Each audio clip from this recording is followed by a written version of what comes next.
सावधान। नमो अरिहन्तारणं, नमो सिद्धारणं, नमो आयर्याणं, नमो वज्रायाणं, नमो लोहे सव्यसारणं,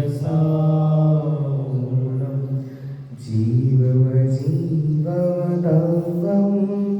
जिनवरवसहेन जीर्णनेदितं देवीन्द्रविन्द्रवन्दं वन्दे तं सौवदा शिरसा। आज अपन बहुत सुंदर विषय पर चर्चा करेंगे। आज के विषय का नाम है गर्व से कहो हम जैन हैं। मतलब हमें जैन होने पे प्राउड फील होना चाहिए, गिल्टी फील नहीं होना चाहिए। कोई कहे आपसे जैन तो आपका सिर ऊंचा हो जाना चाहिए। हम जैन हैं। क्यों जैन हैं? हमारी संस्कृति बहुत महान है। हमने देश को क्या क्या नहीं दिया, सब दिया देश को। आज पता है आपको, इस भारत की पॉपुलेशन में 25% टैक्स कोई देता है, वो जैन देते हैं। बड़े बड़े मोटिवेशनल स्पीकर वीडियो बनाते हैं। विवेक बिंद्रा, उसमें कहा अगर भारत सोने की चिड़िया होगा तो उसमें पंख जैनियों के होंगे। बहुत महान संस्कृति है हमारी। आपको पता है हमारे देश का नाम भरत चक्रवर्ती के नाम पे रखा गया है। मैंने मतलब कितनी महिमा की बात है, कितनी प्राउड फील होने की बात है। हमारे देश का नाम जो भारत है वो प्रथम तीर्थंकर ऋषभ देव के पुत्र भरत के नाम पर रखा गया है। अपनी प्रॉपर्टी महसूस होगा। हाँ नहीं, वो तो अपन मान रहे हैं, पर ये लोग पढ़ा में वो दुष्यंत और शकुंतला की भरत से बताओ, सभी बता रहा हूँ। क्या देखो। अब तो मान लिया ना, केबीसी वालों ने केबीसी को भेजा था कि भैया सारे प्रमाण भेजे थे। केबीसी वालों ने मतलब अमिताभ बच्चन को भी राइट करना पड़ा कि भैया भरत चक्रवर्ती के नाम पर हमारे देश का नाम भारत है। पिछली बार उन्होंने शकुंतला के पुत्र के नाम पर भारत। 3 भरत बहुत प्रसिद्ध हुए हमारी संस्कृति। एक तो ऋषभ देव के पुत्र भरत, दूसरे रामचंद्र जी के भाई भरत, और तीसरे शकुंतला के पुत्र भरत। तो अभी तक तो यही माना जाता था कि शकुंतला के पुत्र जो भरत हैं उनके नाम पर हमारे देश का नाम भारत है। पर सैकड़ों प्रमाण इस चीज़ को सिद्ध करते हैं। जैन पुराण नहीं, हिंदू पुराण, शिव पुराण हो, लिंग पुराण हो, 20 ग्रंथ हैं जहाँ स्पष्ट रूप से लिखा है कि ऋषभ देव के पुत्र भरत चक्रवर्ती के नाम पर हमारे देश का नाम भारत है। आपको पता है जब भारत का संविधान लिखा जा रहा था तो सबसे पहला प्रश्न हुआ संविधान सभा में कि हमारे देश का नाम रखा क्यों जाए। क्योंकि उस समय बहुत सारे नाम प्रचलित थे। कोई इंडिया कहता था, कोई हिंदुस्तान कहता था, कोई भारत कहता था। एक सर्वमान्य नाम क्या होना चाहिए। तो बहुत इतिहासकारों को बुलाया गया कि खोजा जाए हमारे देश का सबसे पुराना नाम क्या है। बताओ। एक अजमेर के बहुत बड़े इतिहासज्ञ थे, उनका नाम था गौरी शंकर ओझा। वो बहुत बड़े इतिहासज्ञ थे। उनसे पूछा गया कि हमारे देश का सबसे पुराना नाम क्या है। तो खारवेल राजा जो उड़ीसा में हुए, भुवनेश्वर है, हाथी गुम्फा आदि गुफाएं जिन्होंने बनाई है, सबसे बड़ा शिलालेख है 17 लाइनों का। शिलालेख मतलब पत्थर पे लिखना। 17 लाइन का सबसे बड़ा शिलालेख है। उस शिलालेख में नाम आया था भारतवर्ष। क्या नाम आया था? एक जैन राजा हुए सम्राट खारवेल। कभी मौका पड़ेगा तो मैं आपको 2-2 घंटे बोल सकता हूँ उन पर। इतना सुंदर काम किया, बताओ। पता है उस समय उन सम्राट खारवेल ने एक बहुत बड़े, जितने भी आसपास के मुंडराज थे सबको इकट्ठे करके एक बहुत बड़ी सभा बुलाई थी और उनसे कहा था कि जितनी भी आज हमारा द्वादशांग का कुछ भी अंश बचा है सबसे पहले उसको संग्रहित करो। सब आचार्य मिलकर जिनको जितना ज्ञान है सब इकट्ठ करो। शुद्ध पंचमी पर्व पे इस कथा को सुनाना चाहिए। धरसेन आचार्य को तो बाद में विकल्प आया था शुद्ध के रक्षण का, उससे पहले खारवेल राजा को विकल्प आया था शुद्ध के संरक्षण का। उन्हें लिपिबद्ध नहीं किया, लेकिन उससे पहले उन्होंने सारे संघों में जितना ज्ञान था सारे मुंडराज का बहुत बड़ी सभा बुलाई और उस ज्ञान को व्यवस्थित किया। उनकी जो रानी थी बहुत धार्मिक थी। उनने कहा भैया आप इतना बड़ा आयोजन कर रहे हो, आपका कुछ प्रयोजन सदा कि नहीं सदा? आपको आत्मानुभूति हुई कि नहीं? पहला जैन सम्राट है जिसने अपने शिलालेख में लिखा है मुझे देह से भिन्न आत्मा की अनुभूति हुई। प्रत्यक्ष शिलालेख में लिखा है। और उस शिलालेख में सबसे पहले नमोकार मंत्र के 2 शब्द मिलते हैं, नमो अरिहंतारम, नमो सर्व सिद्धारम। मतलब भूतबली और पुष्पदंत आचार्य ने जो सत्खंडागम ग्रंथ लिखा उसमें जो नमोकार मंत्र मंगलाचरण है, हमें तो यही पता है कि सबसे पहले नमोकार मंत्र उनने लिखा था। नहीं, खारवेल के शिलालेख में 2 पद पाए जाते हैं, नमो अरिहंतारम, नमो सर्व सिद्धारम। बहुत गजब के राजा थे खारवेल। खारवेल ऐसे राजा थे जिन्होंने कभी अपने राज्य में टैक्स नहीं लगाया, कोई प्रकार का टैक्स नहीं लगाया। अब तो जीएसटी लग रही है, गब्बर सिंह टैक्स, राहुल जी की भाषा में बोलो, वो ममता जी आ गई थी, भाई साहब आप तो मुरमुरे पे भी लगा रहे हो जीएसटी, कुछ तो छोड़ दो। बताओ, टैक्स नहीं लगाया कभी अपने राज्य पर, एक भी टैक्स, और कोई कमी नहीं है उनके राज्य में। और ऐसे राजा थे कि लोग उनका नाम सुनते ही कब जाते थे। खारवेल राजा 2000 वर्ष पहले हुए थे, मतलब कुंद आचार्य से भी पहले, बहुत काम किया। अशोक के बाद भी वो जीता था, वो कलिंग के बाद। हाँ, अशोक के बाद हुए, लेकिन कुंद आचार्य के पहले हुए। अशोक की और इनकी लड़ाई हुई थी। अरे नहीं, इनकी उससे पहले हो गई थी, वो कलिंग का युद्ध हुआ था। कलिंग जिनको ले गए थे, कलिंग जिन मतलब आदिनाथ भगवान, फिर इनकी लड़ाई हुई थी अशोक से।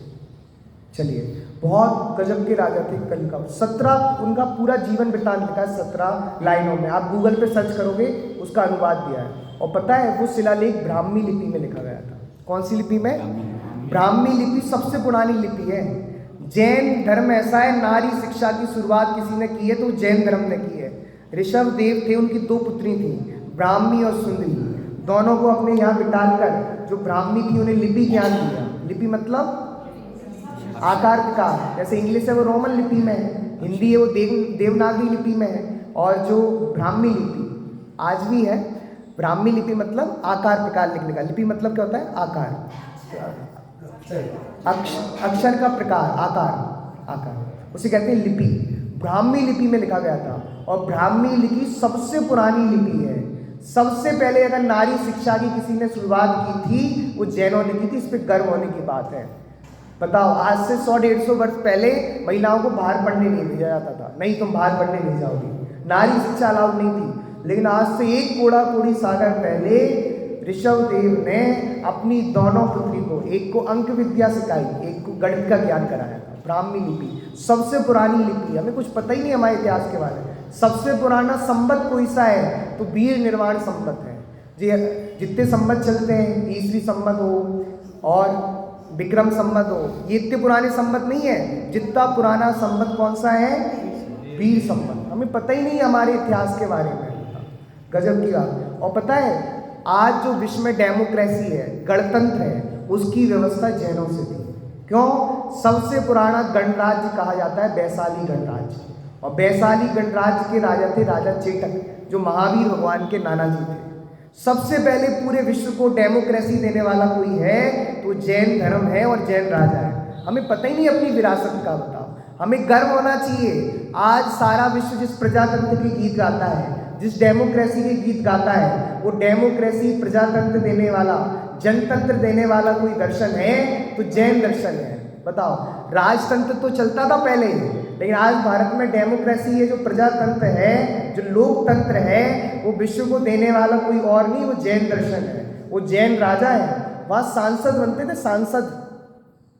वैशाली का उन्होंने बड़ा सुंदर, बहुत मोटी पुस्तक छपी है, उसमें बताया कितने सांसद थे वहाँ पे। सारी व्यवस्था, लोकतंत्र था वहाँ। और बताओ, सारी जगह राजतंत्र चलता था, राजा का बेटा राजा बनता था, लेकिन वहाँ पर लोकतंत्र था, लोगों का तंत्र चलता था। पूरे विश्व को यदि लोकतंत्र देने वाला कोई है, डेमोक्रेसी देने वाला है, तो जैन दर्शन है। बताओ, और तो सुनो, हमारा जैन दर्शन जनतंत्र की बात नहीं करता, वो तो कणतंत्र की बात करता है। कण कण स्वतंत्र है, अणु अणु स्वयं में लीन है। आज लोग मानवाधिकार की चर्चा करते हैं, मानवों का अधिकार होना चाहिए, मानवों का अधिकार होना चाहिए। हमारे महावीर भगवान ने जीवाधिकार की चर्चा की। मानव अधिकार का मतलब मनुष्यों का अधिकार नहीं, हमारे आचार्य कहते हैं जीवाधिकार होना चाहिए। प्रत्येक जीव का अधिकार है। एक इंद्रिय जीव को तुमने मारा कैसे? 2 इंद्रिय जीव को मारा कैसे? 3 इंद्रिय जीव को मारा कैसे? हमारे महावीर ने मात्र मानवाधिकार की चर्चा नहीं की, जीवाधिकार की चर्चा की। हमारा दर्शन बहुत उदार दर्शन है, बहुत करुणा वाला दर्शन है। लोग मानवाधिकार तक ही रुक गए कि आपने किसी आतंकवादी को मार दिया, मानवाधिकार का हनन हो गया। आपने किसी व्यक्ति को गोली मार दी, मानवाधिकार कानून नहीं, हमें कहते हैं आपने एक इंद्रिय जीव को मार दिया तो जीवाधिकार कानून हो गया, आपने दो इंद्रिय जीव को मार दिया जीवाधिकार कानून हो गया। आप गुड नाइट लगा के मच्छरों की बेड नाइट क्यों करना चाहते हो? आप ऑल आउट लगाते हो, उनको ऑल आउट क्यों करना चाहते हो? उनका भी अधिकार है, उसको उसके लड़ने के लिए कौन है बताओ? मानवाधिकार के लड़ने के लिए कोर्ट है, लेकिन जीवाधिकार को लड़ने के लिए कौन है? हाँ, सर्वज्ञ भगवान का शासन है, ये कर्म सिद्धांत है। अगर आप जीवाधिकार का उल्लंघन करोगे तो ये 4 गतियाँ उसके लिए है। आप अगर व्यर्थ में जीवों की हिंसा करोगे, व्यर्थ में अत्याधिक हिंसा करोगे तो आप कहाँ जाओगे? निकल जाएंगे। आप पता नहीं हर चीज़ है जैन दर्शन में, खोजने की जरूरत है। जैन इकोनॉमिक्स है, जैन आयुर्वेद है, और इतना गजब गजब पता है, इतने शास्त्र हैं हमारे यहाँ। कल मैंने आपको राहुल सांस्कृत्यायन का सुनाया था ना, आज सुनो गांधी जी ने एक जगह क्या लिखा, चोरी पाप ना होता तो मैं जैन मंदिर के सारे ग्रंथ चोरी कर लेता। मतलब इतना माल है जैन ग्रंथों के अंदर, बताओ। राहुल सांस्कृत्यायन ने दूसरी जगह लिखा, अगर आपको भारतीय संस्कृति का परिचय चाहिए कि भारतीय संस्कृति कितनी महान थी, तो अपने हाथ में एक लोटा पानी का और अपने हाथ में सत्तू बांध लो, और जितने भारत में जैन मंदिर हैं सबके चक्कर लगा लो, उनके जितने शास्त्रागार हैं सबको खंगाल लो, आपको भारतीय संस्कृति का परिचय मिल जाए। हम वो हैं लोग जो हमें भारतीय संस्कृति पढ़ने के लिए बोलते थे। बताओ कितनी गजब की बात है। और आपको पता है हमारी जैन जीवन शैली बहुत उत्कृष्ट है। कोई जैन जीवन शैली को अपनाए ना तो कभी बीमार नहीं पड़ सकता। उसे होम्योपैथी, एलोपैथी और कौन कौन सी पैथी, नेचुरोपैथी, कितनी पैथी आ गई बताओ। तो एलोपैथी, होम्योपैथी, नेचुरोपैथी और कौन सी है, आयुर्वेद, सब पैथी अपना लो। यूनानी भी आ गई, हमें तो इन बातों की खबर ही नहीं थी। तो बताओ इतनी पैथी आ गई। आप जैन जीवन शैली अपना लो, आपको कोई दिक्कत नहीं आएगी। आप रात्रि भोजन का त्याग कर दो, आपको कितनी बीमारी से आप बच जाओगे। अक्षय कुमार है ना, अक्षय कुमार शाम को रात को भोजन नहीं करता, जैन, हाँ, जैन जीवन शैली को अपना लो, आपको कोई दिक्कत नहीं। हम अपनी जैन जीवन शैली छोड़ते जा रहे हैं, दुनिया अपनाती जा रही है। पंडित जी हमारे लिए तो सब चलता है, दिन और रात एक ही है, अवक्ष और भक्ष एक ही है। नहीं, आप जैन जीवन शैली को अपनाओगे ना कभी बीमार नहीं पड़ोगे। हमारे जैन आचार्य ने कहा छानकर पानी पियो। वैज्ञानिक कह रहे हैं हाँ, पानी की एक बूंद में 36,000 चालू, आरओ लगाओ, आरओ। बताओ आरओ का कॉन्सेप्ट लेके क्यों आए वो? क्योंकि पानी में जीव होते थे, पानी में बैक्टीरिया होते थे। हमारे जैन आचार्य कितने हजारों वर्षों से कह रहे थे कि पानी छान कर पियो, पानी छान कर पीना चाहिए। इतनी आप जैन जीवन शैली को अपनाओ, आपको गर्व होगा। जैन जीवन शैली के कारण आज हर जगह जैन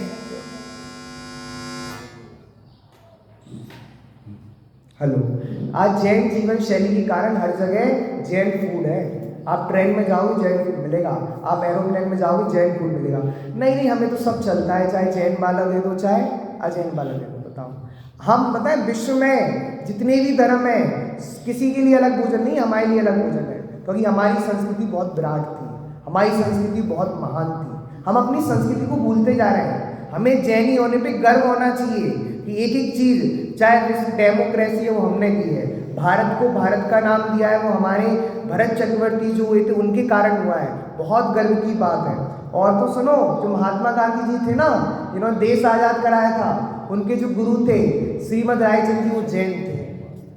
गांधी जी की माँ, गांधी जी जब विदेश जा रहे थे तब गांधी जी की माँ उन्हें एक जैन साधु के पास ले गई थी 3 नियम दिलाने कि कभी मांस नहीं खाना, कभी मदिरा नहीं पीना, कभी परिस्त्री सेवन नहीं करना। और गांधी जी लिखते हैं यदि ये 3 नियम मुझे नहीं मिलते तो मैं कब का भ्रष्ट हो जाता। गांधी जी ने बहुत संघर्ष किया, वहाँ विदेश में मांसाहार का ही प्रचार था, उन्हें बहुत दिन तक भोजन नहीं मिला, उन्होंने फल चला के काम चलाया। उन्होंने कहा ये 3 नियम थे ना इसलिए मैं बच गया।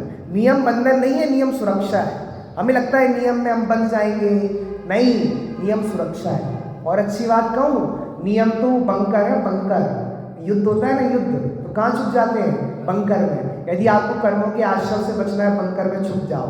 कर्मों के बंध से बचना है, बंकर। नियम बंकर है, आपकी सुरक्षा करने वाला है। सही बात है, नियम से आप बच जाओगे, सुरक्षित रहोगे, बंधोगे नहीं। पंडित जी हम नियम नहीं लेंगे तो बंध जाएंगे, नहीं, नियम सुरक्षा है। बहुत विराट संस्कृति हमारी। और सुनो, आपको पता है हमारे मध्य प्रदेश के मुख्यमंत्री रहे मिश्री लाल जी गंगवार। कौन रहे थे? मिश्रीलाल जी जैन थे, बोलो, मिश्रीलाल जी गंगपाल जैन मुख्यमंत्री। जब जवाहरलाल नेहरू जी हमारे देश के प्रधानमंत्री थे, एक बार जवाहरलाल नेहरू जी ने कहा एक विदेशी अतिथि आ रहे हैं, आपको मांसाहार की व्यवस्था करनी पड़ेगी। साफ साफ मना कर दिया, किसको? देश के प्रधानमंत्री को। जब मध्य प्रदेश एकदम मध्य क्षेत्र था, हाँ मध्य भारत, हाँ, मध्य भारत का हो या कुछ, मध्य भारत के मुख्यमंत्री थे, छत्तीसगढ़ और भारत एक था। तो बताओ, प्रधानमंत्री को मना कर दिया मैं मांसाहार नहीं कराऊंगा। और आज के नेताओं की कैसी प्रवृत्ति हो रही है, चाहे वो अपना हो या चाहे कोई हो, सब खिला रहे हैं, सब पिला रहे हैं। वर्तमान राष्ट्रपति हैं, उनने भी राष्ट्रपति भवन में मांसाहार का निषेध कर दिया, वो शाकाहार भोजन ये कराएंगे।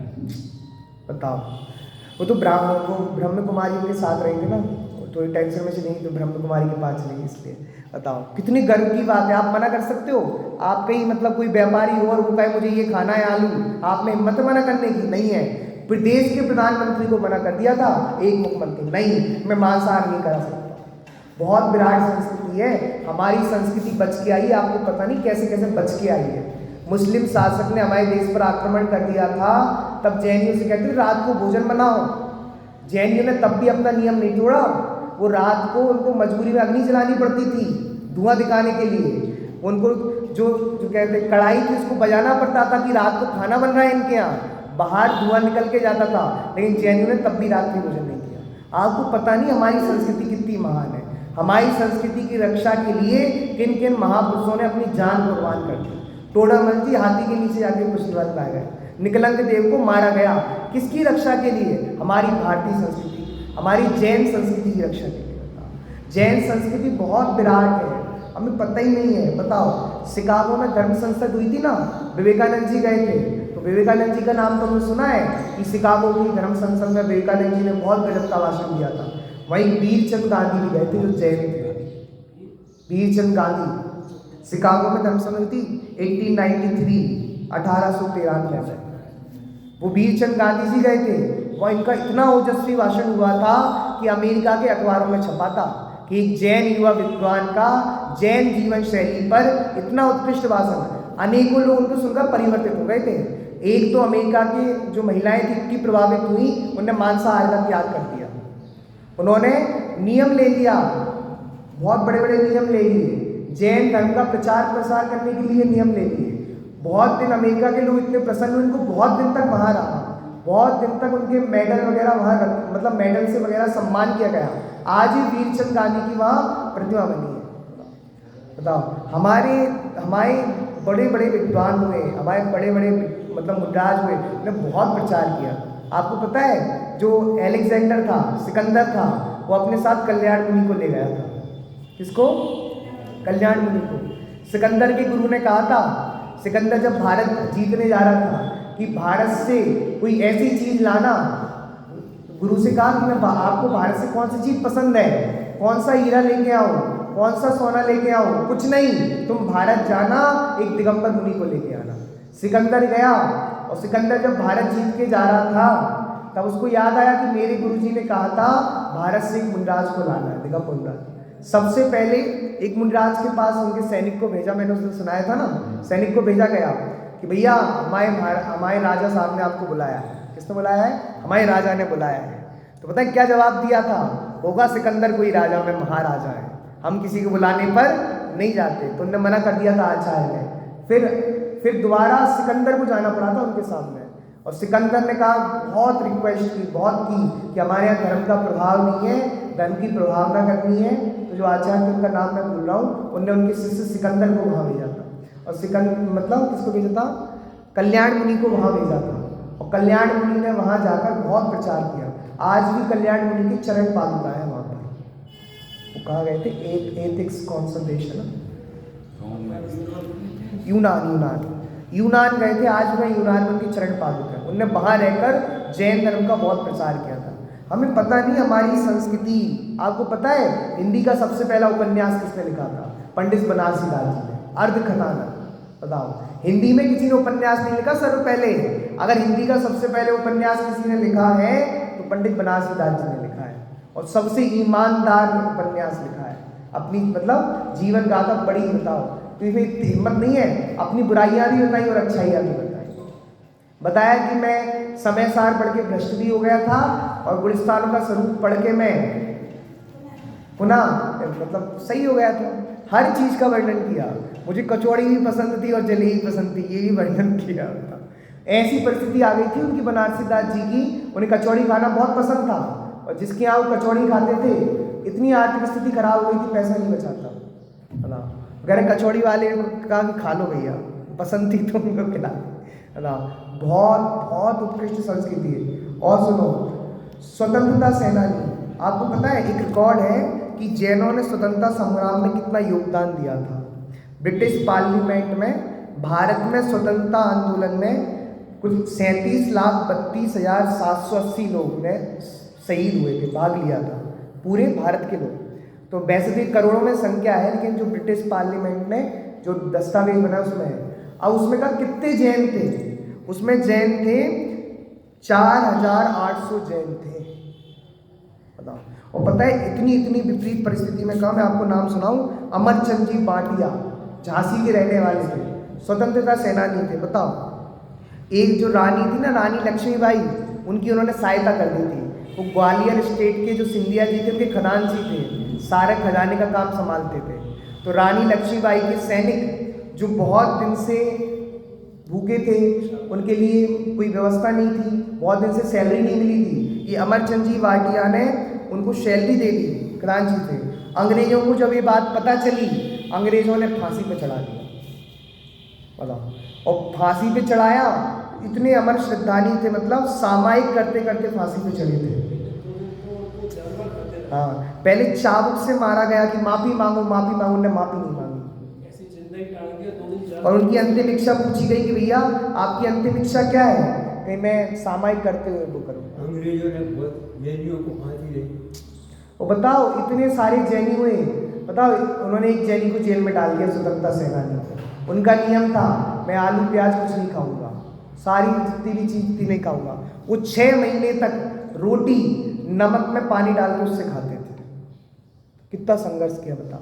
हमें पता नहीं हमारी संस्कृति कितनी महान है, हमें संस्कृति की महिमा ही नहीं आती, हमें कैसे कैसे बलिदान दिया उन्होंने। और 10 लक्षण पर्व आए, तो 10 लक्षण पर्व के दिनों में बताओ, उन्होंने कहा कि हम बिना जिन मंदिर के अन्न का दाना नहीं खाएंगे, बिना पूजन के अन्न का दाना नहीं खाएंगे। अंग्रेज सरकार को झुकना पड़ा, उनके लिए जिन प्रतिमा जेल में गई। पहले पूजन करते थे, विधान करते थे, तो पहले तो तत्वार सूत्र का पाठ करते थे, फिर जेल वालों से कहा तुम्हारा भोजन नहीं करेंगे, तो झुकना पड़ा उनको। वो स्वयं का भोजन स्वयं बनाते 10 लक्षण में। बताओ, जेल में रह के भी अपने नियम का और सबका पालन किया। हमारी संस्कृति बहुत महान है, हमें पता ही नहीं अपनी संस्कृति के बारे में। देखो और भी हुए, एक ये राम शरण गोली नाम था इनका, राम शरण गोली ग्वालियर के रहने वाले थे।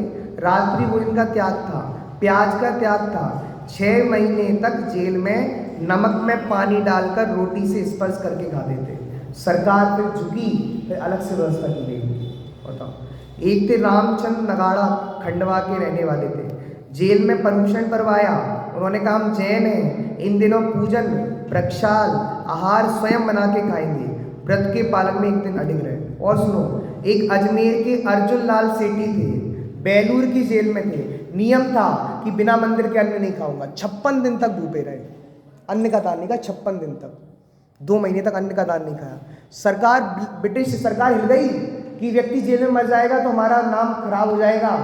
सरकार झुकी और जेल में जिन प्रतिमा आई, दर्शन करके उन्होंने कहा, मतलब आप नियम में दृढ़ हो तो कुछ भी हो सकता है। जब अंग्रेज झुक सकते हैं तो कोई और क्यों नहीं झुक सकता। मम्मी पापा को झुकने में कितनी देर लगेगी बोलो, और जितने भी हॉस्टल वाले झुकने में कितनी देर लगेगी, सब झुकेंगे। आप में ताकत तो झुकाने की, आप अपने नियम में इतने मतलब दृढ़ हो तो बताओ। हमारी संस्कृति बहुत महान है, हमें पता है संस्कृति की महिमा नहीं आती हमारी संस्कृति में। बताओ हमारी संस्कृति में आप हमारे साहित्य में जाओ ना, क्या साहित्य नहीं है। आपको जैन इकोनॉमिक्स पढ़ने मिलेगा, जैन अर्थशास्त्र, उस दिन पढ़ाया था मैंने कमंडलू में अर्थशास्त्र। आयुर्वेद के ग्रंथ लिखे हैं बहुत सारे, आयुर्वेद बताओ। पूज्यपाद आचार्य हुए, उनने 3 ग्रंथ लिखे। एक लिखा मन की शुद्धि के लिए, एक लिखा वचन की शुद्धि के लिए, एक लिखा काय की शुद्धि के लिए। मन की शुद्धि के लिए उन्होंने लिखा समाधि तंत्र, कौन सा लिखा? वचनों की शुद्धि के लिए उन्होंने एक व्याकरण का ग्रंथ लिखा, और काय की शुद्धि के लिए लिख रहा आरोग्य शास्त्र, औषधि का ग्रंथ। सब है जैन दर्शन में, ज्योतिष का ज्ञान है, आपको क्या चाहिए क्या नहीं है। योग की शुरुआत जैनों से हुई थी, पता है। मोदी जी 21 जून को कहते हैं योग मनाओ योग मनाओ। यूट्यूब पे मूवी डली है द हिस्ट्री ऑफ योगा, देखना आप। उसमें बताया है कि योग की सर्वप्रथम किसी ने शुरुआत की तो जैनों ने की थी। जो हड़प्पा और मोहनजोदड़ो की सभ्यता है, वहाँ जो प्रतिमा पाई गई वो योग की मुद्रा में पाई गई। आदिनाथ भगवान की प्रतिमा पाई गई वहाँ पे खड़गासन की मुद्रा में। तो बहुत इतिहासकार ये सिद्ध करते हैं वो प्रतिमा प्रथम तीर्थंकर की थी। हड़प्पा में मोहनजोदड़ो में किसी की पूजा होती थी तो वो आदिनाथ भगवान की भी पूजा होती थी। वहाँ पे जो सिक्के पाए गए, मुद्राएं पाई गई, उसमें भरत चक्रवर्ती झुके हुए दिखाई गए।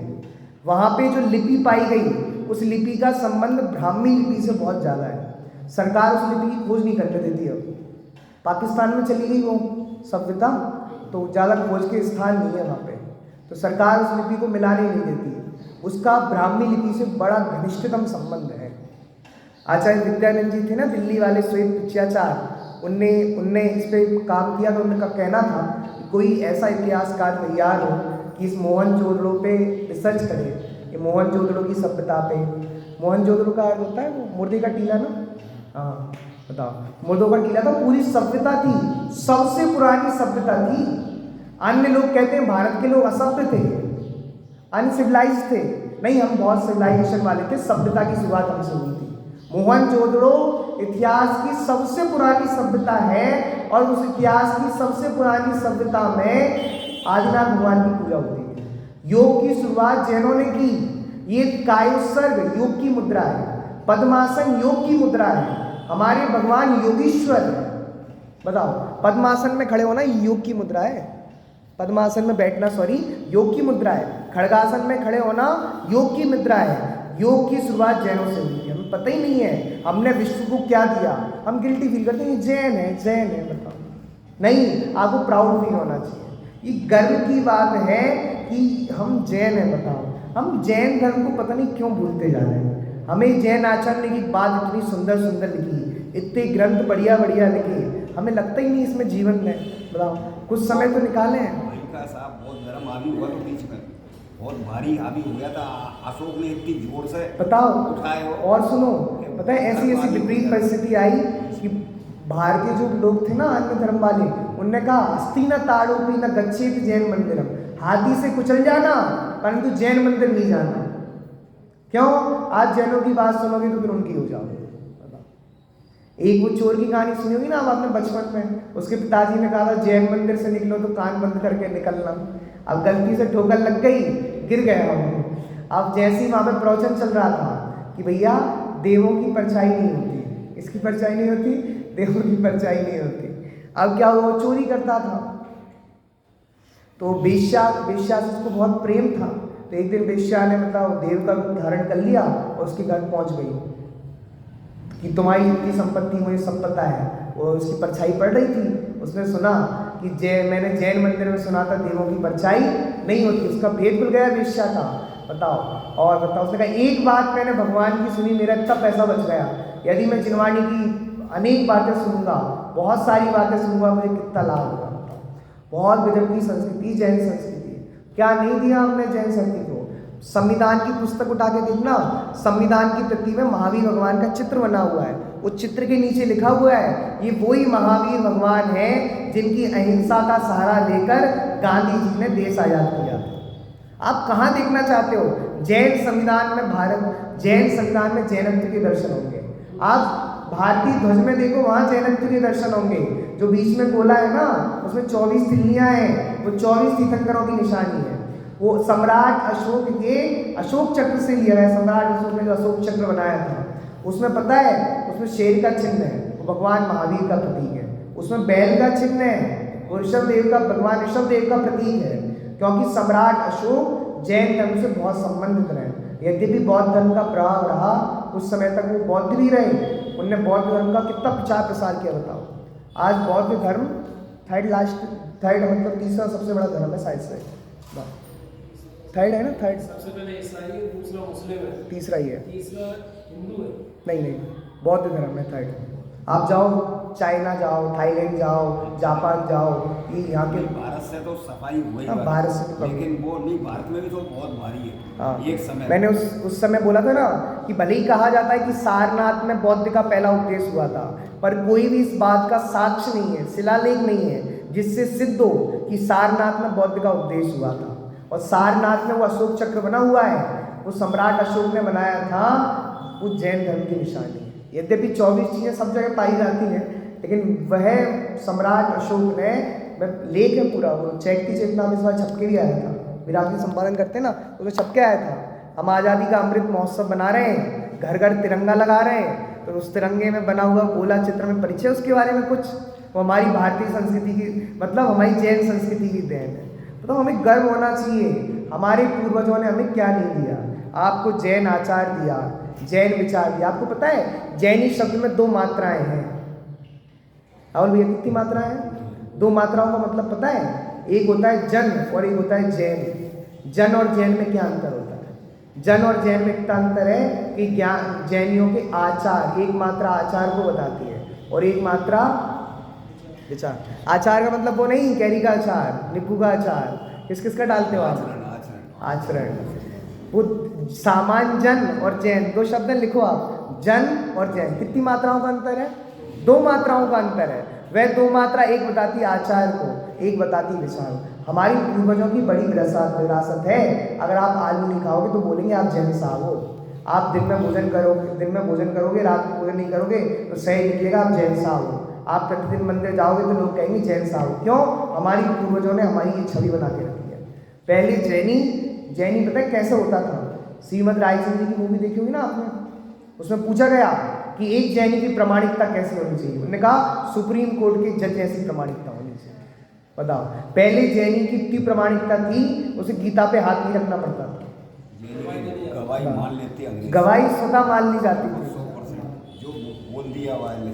बहुत विराट संस्कृति हमारी, हमें अपनी संस्कृति की खबर नहीं है।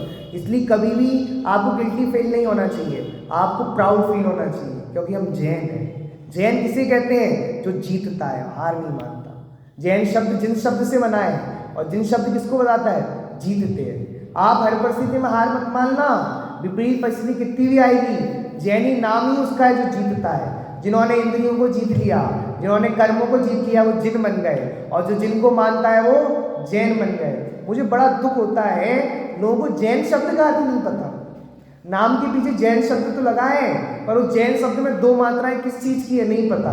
वो जैन शब्द किस शब्द से बना है वो नहीं पता। हमें अपने अनेकांत और शादवाद नहीं पता। बताओ, दादा कहते हैं 4 स्तंभ हैं। कितने स्तंभ हैं? 4 स्तंभ। जैनियों के विचारों में अनेकांत होना चाहिए, आचार में अहिंसा होनी चाहिए, जीवन में अपरिग्रह होना चाहिए, और वाणी में स्यादवाद होना चाहिए। 4 स्तंभ हैं। कितने हो गया? विचारों में क्या होना चाहिए? अनेकांत, जीवन में अपरिग्रह, आचार में अहिंसा, और वाणी में स्यादवाद। ये जैनियों की पहचान है। जैनी मतलब स्यादवादी। मैंने उस दिन भी कहा था, इतिहास में जब खोज किया जाता है कि जैन धर्म को किसने बनाया, तो काफी इतिहासकार, जो बड़े बड़े इतिहासकार थे, उन्होंने इतिहास लिखा जैन धर्म तो बौद्ध धर्म का बच्चा है, जैन धर्म तो हिंदू धर्म से निकला हुआ है। हमने भी स्वीकार कर लिया, हम तो बौद्ध धर्म से निकले हुए हैं, हिंदू धर्म से नहीं, जैन धर्म एक स्वतंत्र धर्म है। आज भारत सरकार को भी मानना पड़ा कि जैनी अल्पसंख्यक है। लोग कह रहे आपने अल्पसंख्यक बना दिया। अरे अल्पसंख्यक से आपकी पहचान तो है कि आप जैन हो, नहीं तो आपकी काउंटिंग पहले दूसरे में होती थी। हाँ, कोई काउंटिंग अलग नहीं होती थी हमारी। हमको अल्पसंख्यक का दर्जा मिला, उससे हमें पता चला कौन है हम, जैन। हमारी पहचान है अलग। हम वो सभ्यताएं हैं जो कभी नष्ट नहीं हुई। इतने हजारों वर्षों से चल रहे, कितने धर्म नष्ट हो गए। आप जाओ, यहूदी है ना, यहूदी आज बहुत कम बचे हैं। वो लड़ाई हुई थी ना इजराइल और उसमें फिलिस्तीन में, क्यों लड़ाई हुई थी? यहूदी और उनके चक्कर में। यहूदी बस वही बचे हैं, क्या पे? इजराइल में बचे बस, बहुत कम। पूरा नष्ट हो गया भारत से, यहूदी कोई नहीं भारत। पारसी साफ हो गए, पारसी साफ हो गए। हम वो संस्कृति है, भले ही कम है, लेकिन इतने वर्षों तक टिके रहे। क्यों? हमारे आचार अलग थे, हमारे विचार अलग थे। हम भले ही थोड़े रहेंगे, लोग हमें आचार विचार से जानते रहेंगे। हमारी संख्या बहुत कम है, लेकिन हम अपने आचार विचार से सबसे अलग हैं। बताओ, हमारी बहुत गजब की संस्कृति है। हमने कभी हर कीमत का के मांसाहार का कभी ग्रहण नहीं किया। हमने अपने नियमों से कोई कॉम्प्रोमाइज़ नहीं किया। बताओ, आज हम कॉम्प्रोमाइज़ कर लेते ना, जैन धर्म बहुत फैल जाता है। लोग कहते हैं इतना अच्छा जैन धर्म है, इतना महान जैन धर्म, इसको मानने वाले, इसको फॉलोअर बहुत कम क्यों हैं? क्योंकि अपने नियम से कॉम्प्रोमाइज़ नहीं किया। और आप कह दो, आप जैन धर्म के शास्त्र पढ़ लो, सब पढ़ने को तैयार है। अहिंसा की चर्चा सब सुनने तैयार है। अनेकांत त्यागवाद सब सुनने तैयार है। हम उनसे कहो रात्रि भोजन त्याग, वो नहीं कर सकते। छान के पानी हम नहीं पी सकते। बताओ, और सचमुच मैं तो ये कहता हूँ, हमारी संस्कृति बहुत महान है। हम थोड़े नैरो माइंडेड हो जाते हैं तो बताए हम संस्कृति का नाश कर रहे हैं। बताओ, बच्चा काले कपड़े पहन के मंदिर में आया, आपने कहा भैया काले कपड़े पहन के क्यों आए? दादाजी ने डांट दिया, मंदिर में काले कपड़े पहन के जाओ बदल के आओ। अब बच्चा दोबारा आएगा कि नहीं आएगा? क्या जवाब है आपके पास? काले कपड़े पहन के क्यों नहीं आना चाहिए? भगा दिया आपने, अब मंदिर दोबारा नहीं आएगा। बच्चा रात को आया, मंदिर में घंटी बजा दी, दादाजी कहते हैं रात को घंटी क्यों बजाई? रात को घंटी नहीं बजाती। बच्चा कहता है रात को मजीरे बज सकते हैं, ढोलक बज सकती है, सब हो सकता है, घंटी क्यों नहीं बज सकती? आपके पास क्या जवाब है? आपने डांट दिया उसको, भगा दिया, अब कल से मंदिर नहीं आएगा। मंदिर को संभालेगा कौन? बताओ, हम पास जवाब तो, आपके पास लॉजिक तो हो। कोई लॉजिक नहीं है आपके पास। आपने कहा भैया, उसने वो आया पहली बार पूजन करने, उसने उल्टे हाथ से चावल चढ़ा दिए, आपने बहुत तेज डांट दिया। तुम्हें बिल्कुल अकल नहीं है। तुम्हें मम्मी पापा ने इतना नहीं सिखाया उल्टे हाथ से चावल नहीं, सीधे हाथ से चावल चलाया, इतनी अकल नहीं है। बच्चा गुस्सा होकर मंदिर चला गया, अब दोबारा मंदिर की शक्ल नहीं देखेगा। हम नैरो माइंडेड हो जाते हैं, बहुत छोटी सोच रखने वाले हो जाते हैं। नहीं, बहुत विशाल संस्कृति हमारी। ऐसे किसी को निकाला नहीं जाता। पहले थोड़ी थोड़ी बातों में हम बहिष्कार करने लगते थे, इनको अलग कर दो समाज से, इनको अलग कर दो समाज से। नहीं, हमारी संस्कृति बहिष्कार की संस्कृति नहीं है, परिष्कार की संस्कृति है। कोई भ्रष्ट हो गया उसका परिष्कार करो ना, उसे समझाओ। हमने बहिष्कार कर करके कितने जैनियों को अजैन बना दिया। पता है, आप जाओ कोलकाता साइड, पश्चिम बंगाल में शराब लोग रहते हैं, शराब लोग, शराब। जैनी थे, श्रावक थे, श्रावक, तो श्रावक का नाम बदल के शराब हो गया। ज्ञान सागर जी महाराज थे ना, शराब उद्धारक, उनने अनेकों शराब लोगों को जैन श्रावक बनाया। बहुत सारे लोग हैं, बहुत सारे लोग। कुछ मुस्लिम लोग हैं जो जैनी थे, बाद में मुस्लिम बन गए, वो अपने नाम के पीछे अभी भी जैनी लिखते। इतनी कितनी परंपराएं हैं, हमने थोड़ी थोड़ी बातों में से निकाल दिया उनको। नहीं, तुमने ऐसा कर दिया, जाओ समाज से बाहर। बताओ, गणेश प्रसाद जी ने लिखा, कितने ही अनेकों जैनी थे जिन्होंने उनको मंदिर में प्रवेश कराया। क्यों? पहले लोग छोटी छोटी बातों में अलग कर देते थे। वो दशा हो गए, ये वो हो गए, ये वो हो गए, थोड़ी थोड़ी बातों में निकाल दिया। हम कितने से लोग हैं, हमें कहाँ लड़ना? बताओ, बताओ। वो कहते थे विद्यार्थी महाराज, हमें कैसा काम करना है? हमें कैंची का काम नहीं करना, सुई का काम करना है। कैंची काटने का काम करती है, सुई जोड़ने का काम करती है। हम कितने से लोग हैं समाज में, हम आपस में ही लड़ेंगे झगड़ेंगे तो टूट जाएगी समाज। बताओ, जब तक एकत्रित है ना, तब तक आप अपनी राष्ट्र का, समाज का विकास कर सकते हो। अगर आप कैंची ऐसा काम करोगे, इसकी इससे बढ़ाओगे, इससे इसकी कटाओगे, नहीं, हमें कैंची का काम नहीं करना, हमें सुई का काम। वो बचपन में हमने कहानी पढ़ी थी ना, पिताजी मृत्यु की सैया पे बैठे हुए हैं, उनने अपने 3 पुत्रों को बुलाया, एक लकड़ी दे दी, बोलो तोड़ो, तोड़ दी। 2 लकड़ी दी एक साथ, तोड़ दी, और एक लकड़ी का बंडल दिया पूरा, कहा तोड़ो। अब तोड़ पाए? जब तक हम संगठित रहेंगे हमें कोई नहीं तोड़ पाएगा, और हम विघटित हो जाएंगे ना, सब तोड़ने में लगे। बताओ, सब चाहते हैं जैन समाज बहुत समृद्ध समाज है, इसको इससे करके इसका तोड़ दो। बताओ, नहीं, हमारी बहुत विराट संस्कृति है। अगर हम थोड़े संगठित रहे, एकत्रित रहे, तो बहुत कुछ कर सकते हैं। और हम विघटित हो गए, हम बचे कितने? बताओ, बहुत विराट संस्कृति। आप मतलब मैं बोल नहीं रहा, आप जाओ नेपाल में भी आज भी जैनी रहते हैं, आज भी मंदिर है नेपाल में। पाकिस्तान में बताओ, मुल्तान का मंदिर आया था, कितना विशाल मंदिर था, आज भी मुल्तान का मंदिर टिका हुआ है, वहाँ मदरसा चलता है। कितने बताओ, कितनी गजब की, मुल्तान से मंदिर आया था, मुल्तान से मंदिर आ रहा था। वहाँ पे जो लाने वाला था, उसको चलाने वाला पायलट, उसने कह दिया था कि भैया सिर्फ प्रतिमा ही जाएंगी इससे उड़ के, एरोप्लेन से सिर्फ प्रतिमा ही जा सकती है और कोई नहीं आ सकता। उन्होंने कहा प्रतिमा ले जाओ, हम रह जाएंगे। मार काट चल रही थी, बताओ। और सारी जैनी लोग बैठ गए, और सारी जैनी लोगों ने कुछ नहीं कहा अपने साथ। उन्होंने अपनी कोई ना पैसा रखा ना कोई जायदाद रखी, सब छोड़ के आ गए। क्यों? उसने कहा था सिर्फ प्रतिमा जाएगी। सारे जैनी जितने मुल्तान के थे, जितने उसमें बैठ सकते सब बैठ गए, प्रतिमाएं आ गई, आश्चर्य हो गया। पायलट का इंटरव्यू आया, मैंने पहली बार इतने वजन के साथ वो उठाया, एरोप्लेन चलाया था हल्का लग रहा था और बहुत हल्का लग रहा था। और पता है वो मुल्तान में आए, आदर्श नगर जयपुर में मंदिर है, उन सब लोगों ने अपना घर बाद में बनाया, जैन मंदिर पहले बनाया। नहीं मंदिर पहले बनना चाहिए, घर बाद में।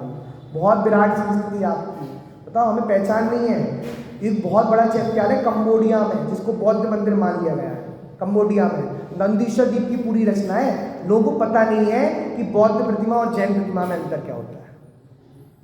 बौद्ध प्रतिमा और जैन प्रतिमा एक सी लगती है। वो कंबोडिया का आप सर्च करना, आपको यूट्यूब पे और गूगल पे बहुत मिल जाएगा। उसे आज बौद्ध मंदिर माना जाता है, क्योंकि हमें पता ही नहीं हमारी संस्कृति क्या है। इसलिए भैया हमारी संस्कृति बहुत महान है, हमें अपनी संस्कृति पे बहुत गर्व होना चाहिए। कोई पूछे तो आपके पास जवाब होना चाहिए, हमने देश को ये दिया है। बताओ, हम देश को ये दे रहे हैं, इतना टैक्स दे रहे हैं, हम कोई कम नहीं है।